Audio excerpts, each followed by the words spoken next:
there's a linkage between the genetic code and the proteins that are created by an organism. All right, let's play this quiz. Hopefully it's not too long. We don't have much time. How many questions is it? 19? Oh, Lord. Okay, let's save it for the end so we can get through this. All right, so don't send me your answer to Remind. Please send your answer to the chat. Don't send it to Remind. Please send your answer to the chat. The question is, which statement best justifies why DNA replication is an essential process in the human body? Is the answer A, it is necessary for photosynthesis? B, it is necessary for mitosis and meiosis? C, it is necessary for protein synthesis? Or D, it is necessary for cellular respiration? That was a lot of S sounds. Okay, but why do we need to do DNA replication? Send your answers to the chat, por favor. Gabby says B.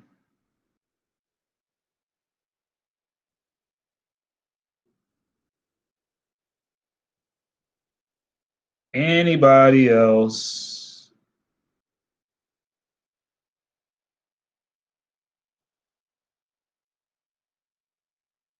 Gabby's the only one who has an idea about this. Oh, I'm sorry. I'm seeing now. I'm getting your answers. Ayana B, Kiki B, Jalen B, big B's. Okay, good. Excellent. B is the correct answer. We must replicate our DNA. This is what I want to do. We must replicate our DNA in order for mitosis and meiosis to take place. So excellent job on that question, folks. You're a smart bunch. Animate. Good. Boom. All right. So the central dogma of biology. Does anybody know what the word dogma means? D-O-G-M-A. What is a dogma?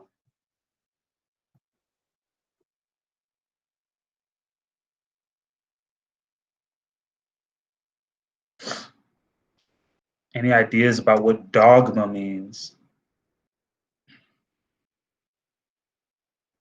Or let's just use context clues.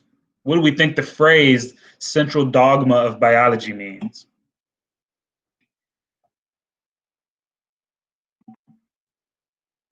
If you can interpret what you're seeing on your slide here.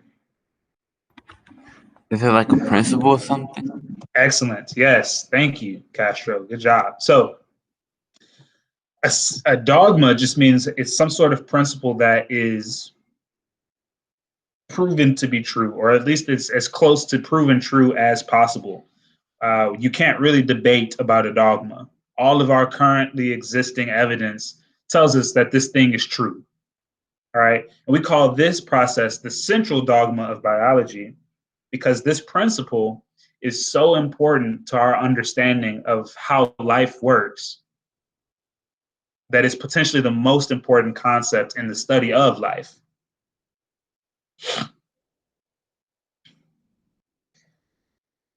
This central dogma states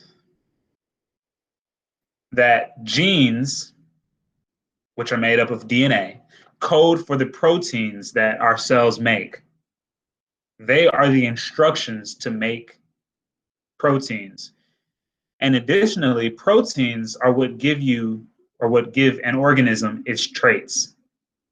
They're what give a cell its traits. They're what determine what the cell does. What is the role of the cell? What is the capability of the organism? So we start off with DNA, then we go to mRNA. We'll learn about that today. This process here is called transcription. So please write that down. From DNA to RNA, or mRNA specifically, is transcription.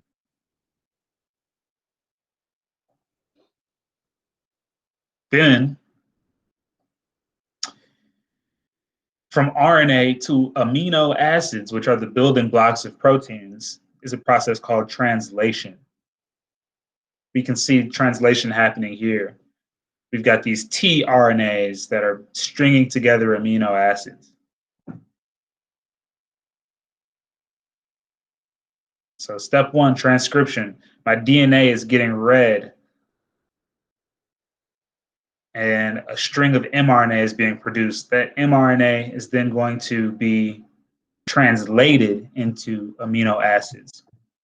Okay, so transcription, the word transcription means to take something from one format and put it into another format, specifically as it relates to language. So I'm transcribing something.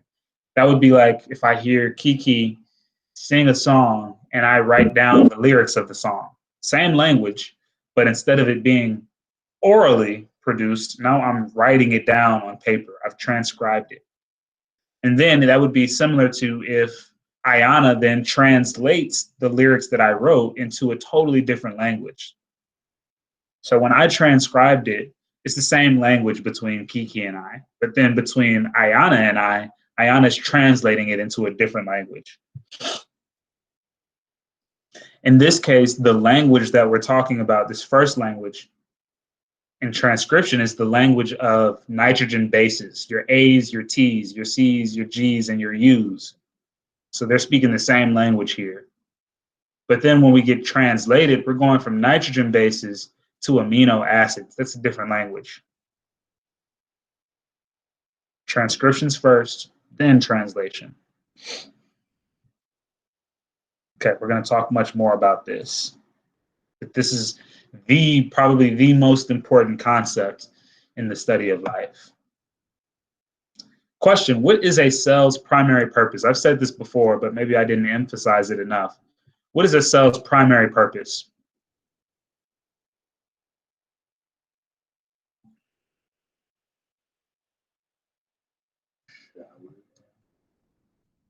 What are cells hoping to do?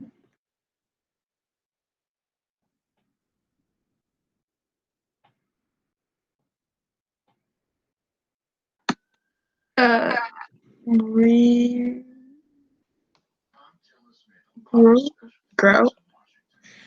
Okay, they have to grow. That's true, that's true, that's true. That is a purpose of many cells, maybe not all cells. Some cells are perfectly happy being as small as possible.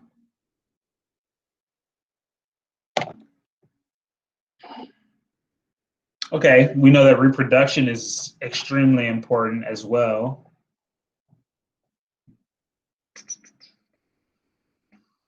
But even before reproduction happens, the cell has to do something in order to survive. It needs to make, not necessarily, well, yes, energy, that's true. But it needs to make, oops, oh my gosh.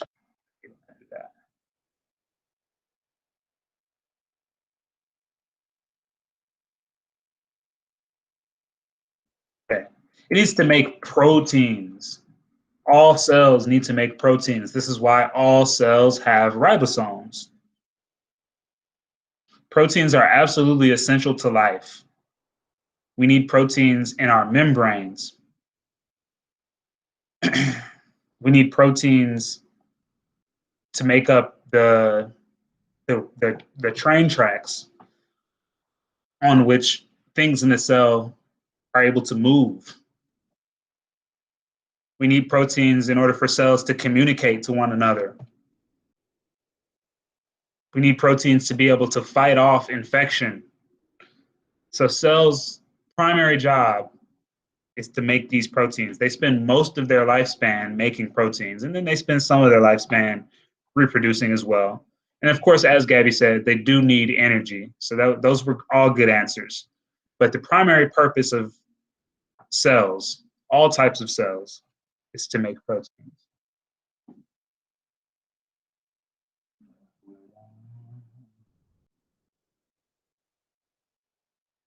All right, so you may remember these different types of proteins that we talked about way back when. We've got 5 types here: antibodies, enzymes, insulin, hemoglobin, and hormones.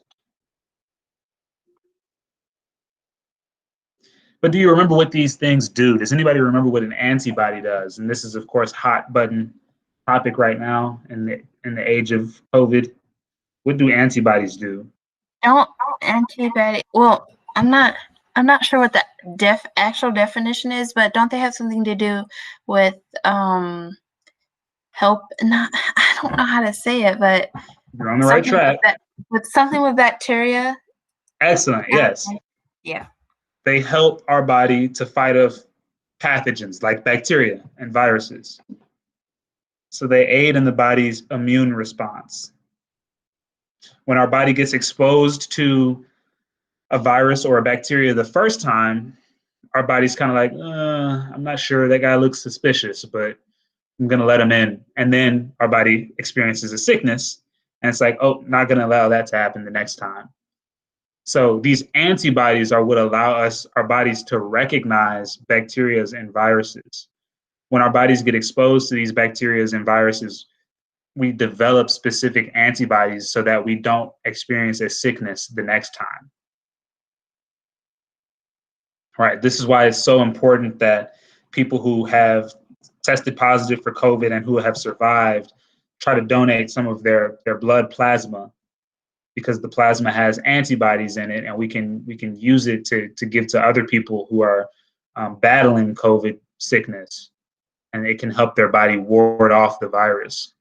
But the problem with it is that the coronavirus is mutating so quickly that even these antibodies in some cases aren't the most helpful, because the virus doesn't look the same, even in the course of the 8 months or so that it's been pretty prevalent across the world. It doesn't look the same as it once did. It's gone through several major iterations.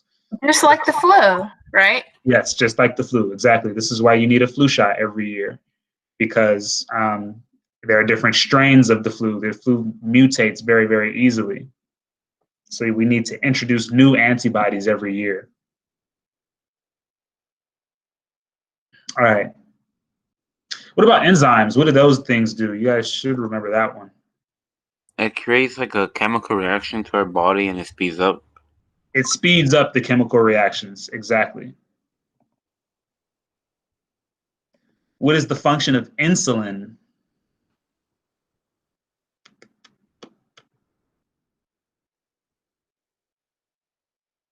Anybody remember what insulin is?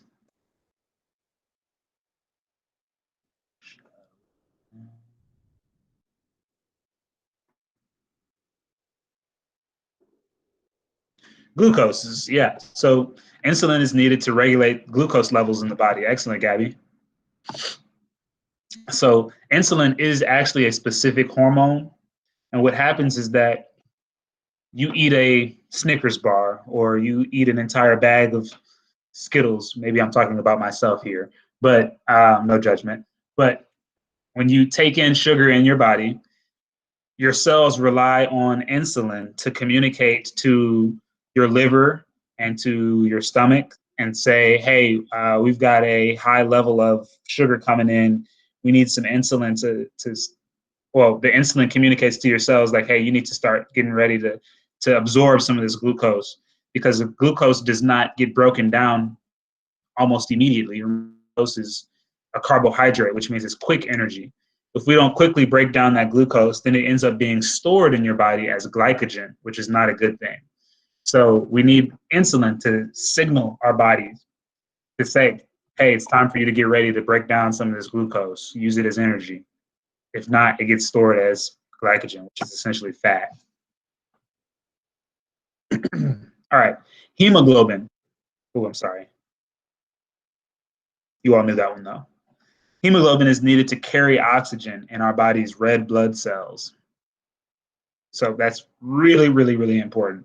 In fact, one of the first things, if you, hopefully none of you have experienced an emergency room visit, but when you go into the emergency room, they might do blood work, and they do what's called a CBC, which is a complete blood count, and they will measure the levels of hemoglobin, among other things. They'll measure the levels of hemoglobin in your blood to see how well your body is transporting oxygen. If your hemoglobin is low, that can be extremely dangerous because it means that vital parts of your body are not getting enough oxygen. If your heart doesn't get enough oxygen, if the muscles in your heart don't get enough oxygen, heart attack. If your brain is not getting enough oxygen, it can be very quickly fatal. I have a question. Does that does that cause strokes too? It can. Majority of strokes are caused when there is a blood clot in the brain. And if that blood clot bursts, then that can also very quickly be fatal as well. But the brain needs a steady flow of oxygen for a variety of reasons, primarily to tell your body to breathe. Remember, you don't have to constantly think about breathing. Your brain does that for you. But if it's deprived of oxygen, then it loses its ability to do those autonomous functions. Hormones. What do hormones do for our body? It's like a messenger. Excellent. Yes. Good. Hormones are the body's chemical messengers. So they send messages between your brain and your reproductive system, or your pancreas and your stomach, or your brain and your eyes.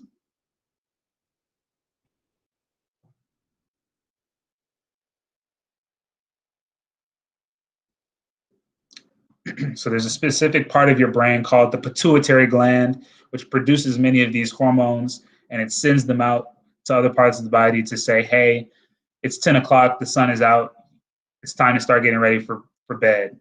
One of those hormones will tell your brain to start make your eyes droopy and slow your heart rate, and this is what you actually feel when you're getting sleepy.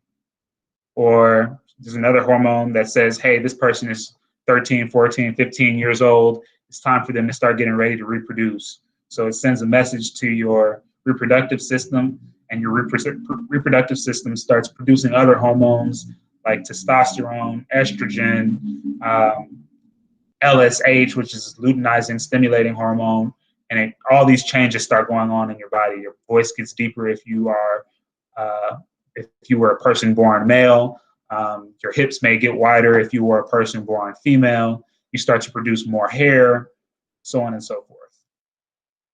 So hormones, very, very important. Our body communicates in really creative ways with these hormones. So good stuff. These are all different types of proteins. Okay. Do you all remember any differences between DNA and RNA? What differences do you remember? I remember the DNA is a double helix. Excellent. We can see that here. It looks like a two-stranded ladder. Over here, we just have one strand. What else?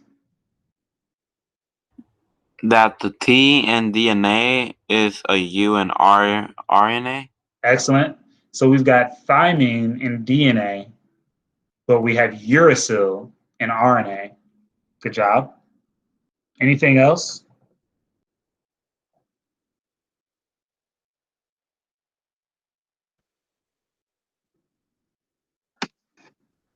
RNA is like scattered, while DNA is more organized. Okay, good.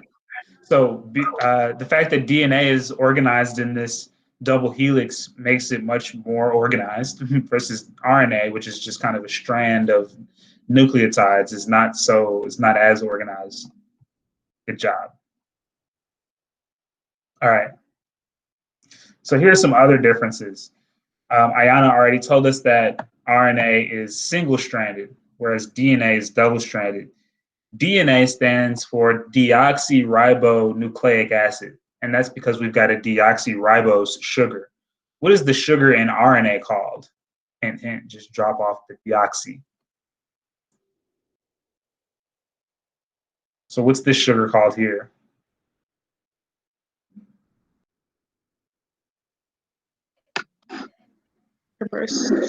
Ribose. And then Castro told us that we've got thymine or T in DNA, but in RNA we've got U, which is uracil. And then we're introducing a new difference that we didn't talk about the first time we talked about DNA.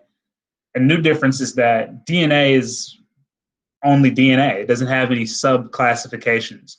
But RNA could be mRNA, it could be rRNA, or it could be tRNA. Notice that all of these first letters, the M, the R, and the T, are lowercase. mRNA, rRNA, tRNA. Not Mrna, Rna, or Trina. Just mRNA, rRNA, and tRNA. So we'll talk about those. Right now, mRNA is messenger RNA. So this carries the message from the DNA. This is the transcribed version of DNA. You should write this down. These are the different types of RNA. rRNA is ribosomal RNA. So this is a picture of a ribosome, believe it or not. A ribosome is made up of RNA. It's made up of a larger subunit of RNA and a smaller subunit of RNA. And then lastly, we've got tRNA, which is transfer RNA. This is also important. It is what moves amino acids from other places in the cell into the correct place, and then it starts to link them together to start forming a potential protein.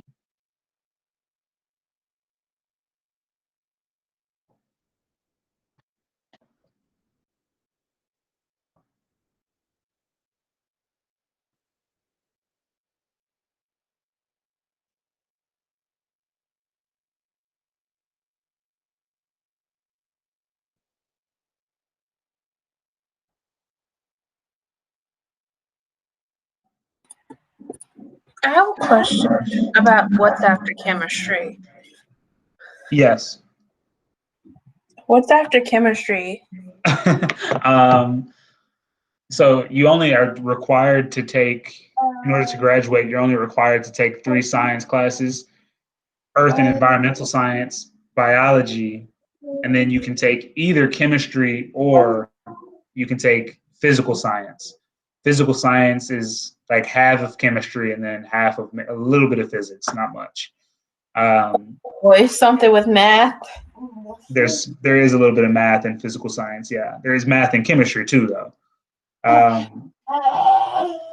So after chemistry, you're technically done. You have the option to take a 4th science class if you want to. You could take forensics, anatomy, AP biology. We used to offer AP environmental science, but we're not offering it this year for some reason. Maybe it'll come back. Oh, well, I won't be taking it next year. I'll be taking chemistry, but hopefully it'll come back. I like earth and environmental. Yeah, maybe it'll be back for your senior year. But there is flexibility in that 4th year, or if you're not really feeling the science route, you don't need to do it. Okay. Hopefully that was ample time to write down these 3 different types of RNA and what they do. We're gonna skip this for now. I know you guys know that. What time is it? It's 11:05. How much longer do I have? Okay, I don't have much longer. Let's watch this video on a little bit of hyper speed.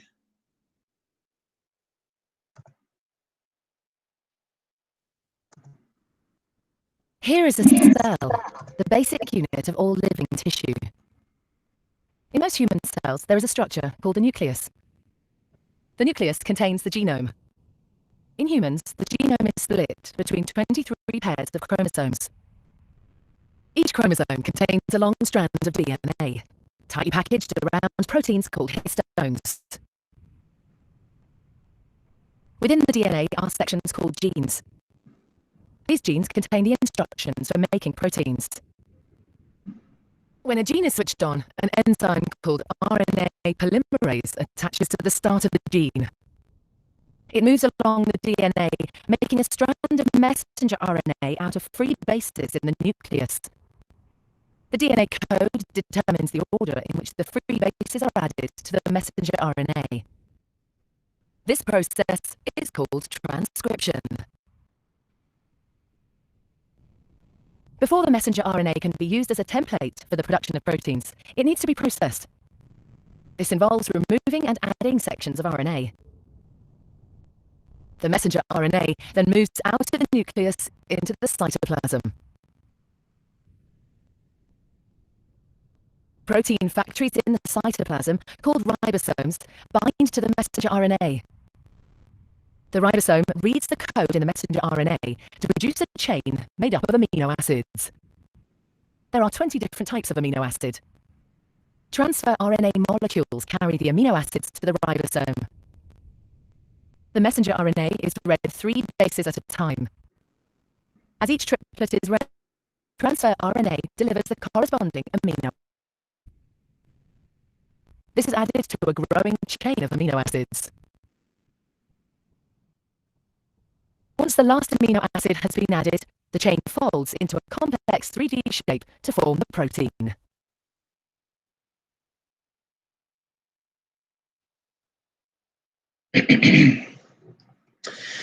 So that's the process in a nutshell. We watched it at warp speed. Is there anything that anybody would like to question or anything anyone would like to point out from that video?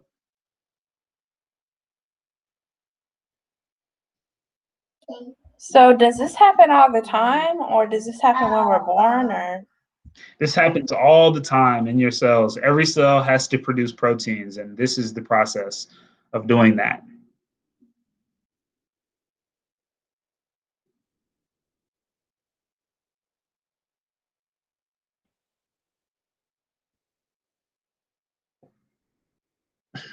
Okay. Thank you for the question, Ayana.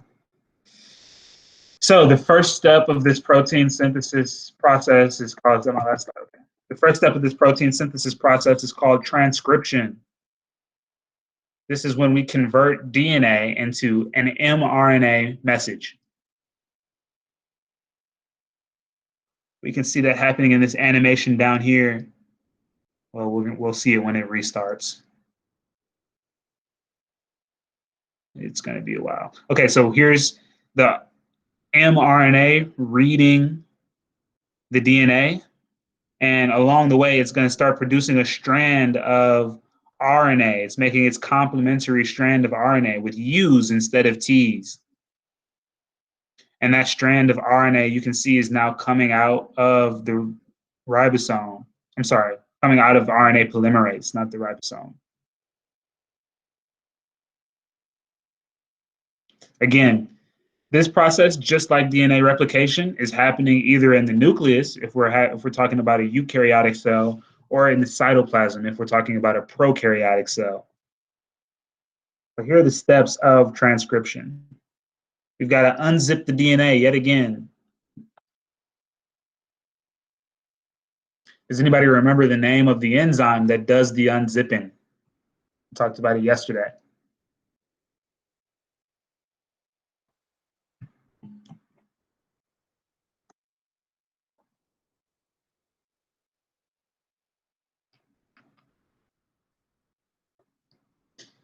Does anyone remember the name of the protein that unzips DNA? Is it helicase? Yes, helicase. Helicase. Good job, Castro. Good. So once the DNA, the double helix, has been unzipped by helicase, now we rely on another enzyme. How do I know it's an enzyme? Because I have this ASE ending. We rely on RNA polymerase to make a RNA complementary strand with U's instead of T's.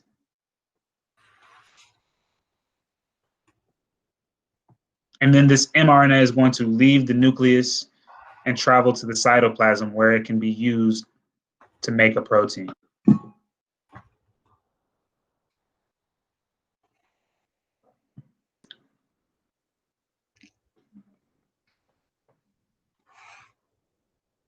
Question? Okay.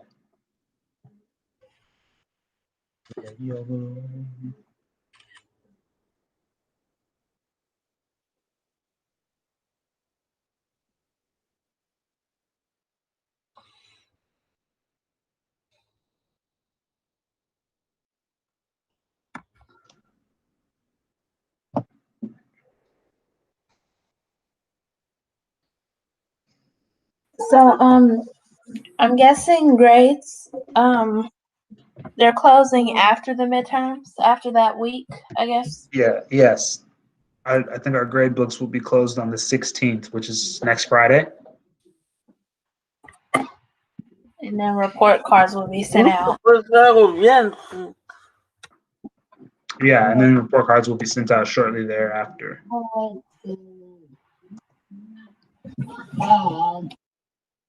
Okay. Does anyone need more time to write anything on this slide? No.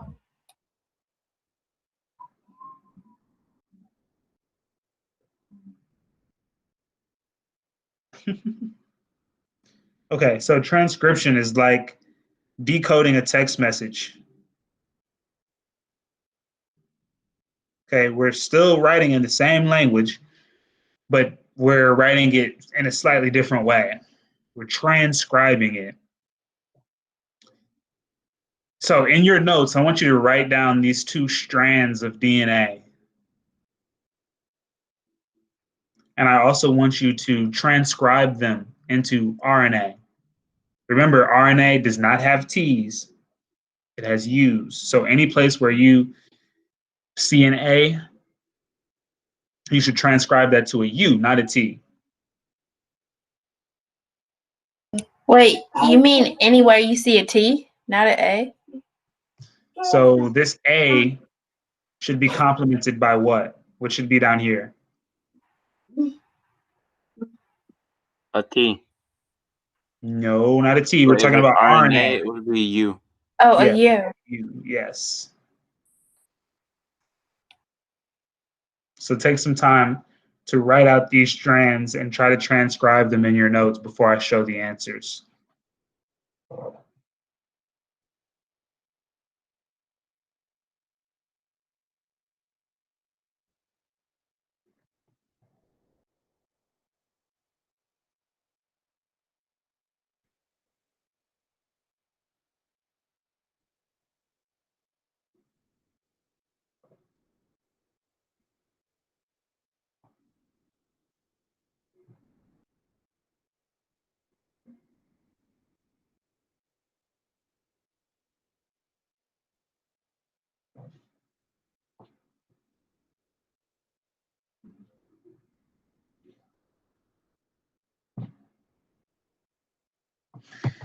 Okay, does anybody have the answer for this first strand? Which should it be?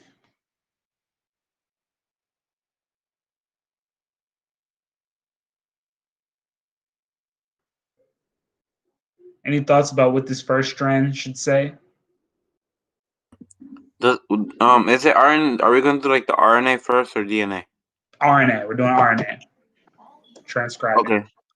A U A C G U A C G G A. Here on this, right on this one? Yeah, on the top one. Okay. So what's the first letter? A. Okay, so A, we already have an A, so it needs to be complemented by, Oh, I thought you meant like transcribe the top one. yeah, we're doing the top one. Wait, okay, maybe we're confused about, I'll show you the first one. That would be U, like A-U, then A, then U. Okay, so let me actually do it like this so I can actually show you all. Sorry, but I was confused. That is okay. Like whenever it says A, it would be a U for RNA, and then when it says like a G, it would be C, and C would be a G. Okay, thanks for explaining that, Castro. No problem. Good. So in this case, if we are transcribing, meaning we're writing the mRNA sequence, mRNA does not have any T's. We only have U's. So A, I'm gonna write it on the side over here. A, if I have an A in DNA, then that goes to U. If I have a T, then that goes to A. If I have a C, then that goes to G. And if I have a G, then that goes to C. All right, so here I have an A as my first nitrogen base. So then my mRNA base would be U. Next, I have a T. So my mRNA would be A. Then I've got another A, so now I need to do U. And I've got a C, so I need a G here. I've got a G, so I need a C here. And then I have another T, so I need an A there. All right, so no thymine.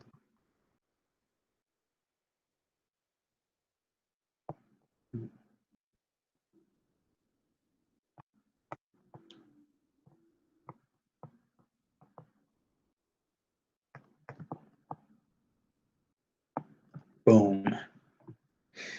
No thymine in RNA. No thymine, no T in mRNA. So whenever I see an A in DNA, that would go to a T. But in RNA, that goes to a U.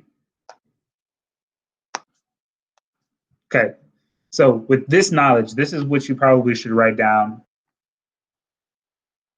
over here. With that knowledge, can you do the second one? A goes to U, T goes to A, C goes to G, and G goes to C. Can we do this other one? Can I do it? You can do the, no, you cannot, because I know you know how to do it. You did it yesterday. But thank you for volunteering, though. I know you've got it down. Does somebody else want to give this next one a try?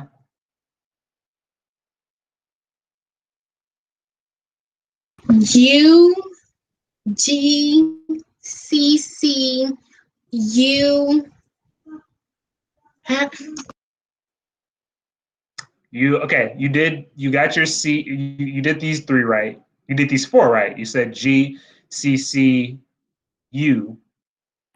Oh, I What, think. what, Oh wait, I was going to answer that, but that wasn't my question. no, go ahead, Ayana. What does T transcribe to?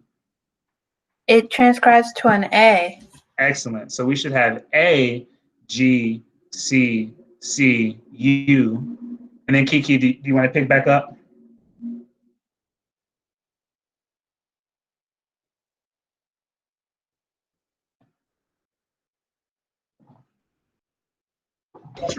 A, T. Okay. Remember, the no T's in RNA. So this A should be transcribed to a what? U. U, good. G, G, U, Good. C. Excellent.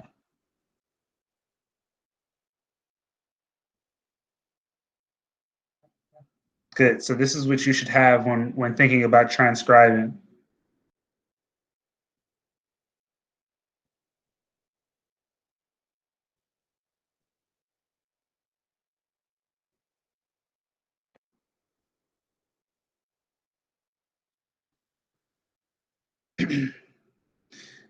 So I'm going to go back to what I wrote. Please make sure that you've written this down. A's get transcribed to U. That's what the arrow means. Transcribed to. So T is transcribed to A. C is transcribed to G. And G is transcribed to C. So we shouldn't have any T's in RNA.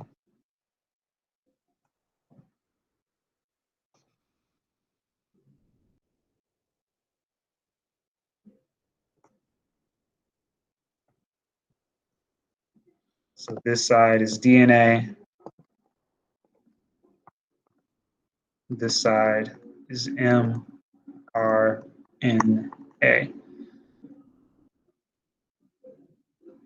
This arrow means transcribed.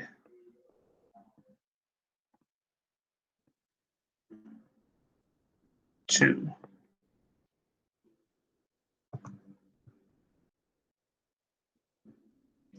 All right. Good stuff, good stuff, good stuff.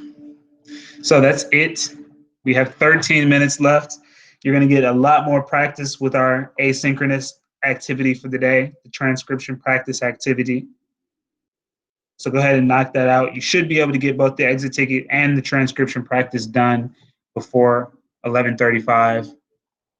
And if you want to use some of that time, Adrian or anybody else, to check out the Gizmo and make sure you have your own profile on Gizmo and you join our class, I think that'd be a great use of your time. Oops, you know, that just reminds me. I think I messed up, but it doesn't affect you guys. So I'm going to be here on mute. Let me know if you need anything. Oh, thanks, Joseph. I didn't see you had responded as well.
Mr. Rudd.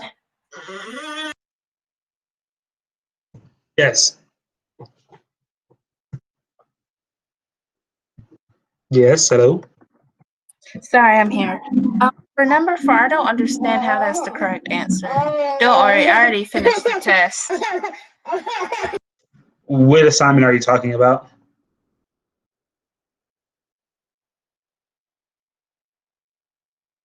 The transcription practice.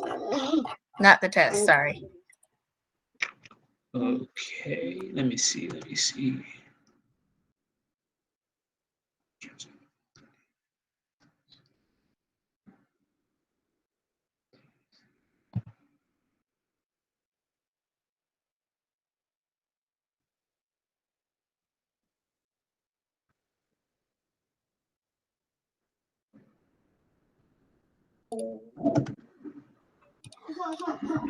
What did you put in? I put in AUG, and it said the correct answer was ATG. Yeah, for some reason, and I need to update it. For some reason, it marked both. It has been both marked as correct. Oh. So let me go back in and change it for your class. Thank you for bringing that to my attention. Mm-hmm.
Okay, it's been changed. Thank you, Ayana.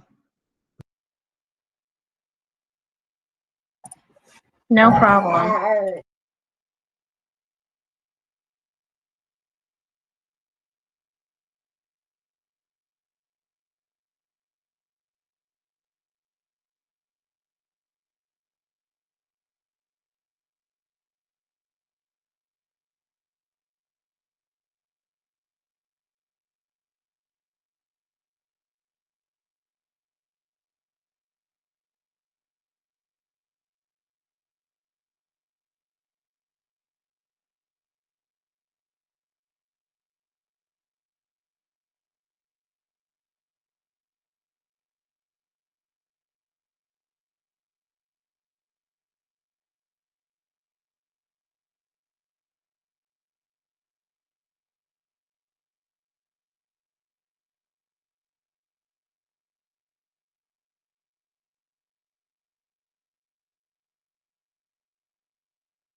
It's 11:35.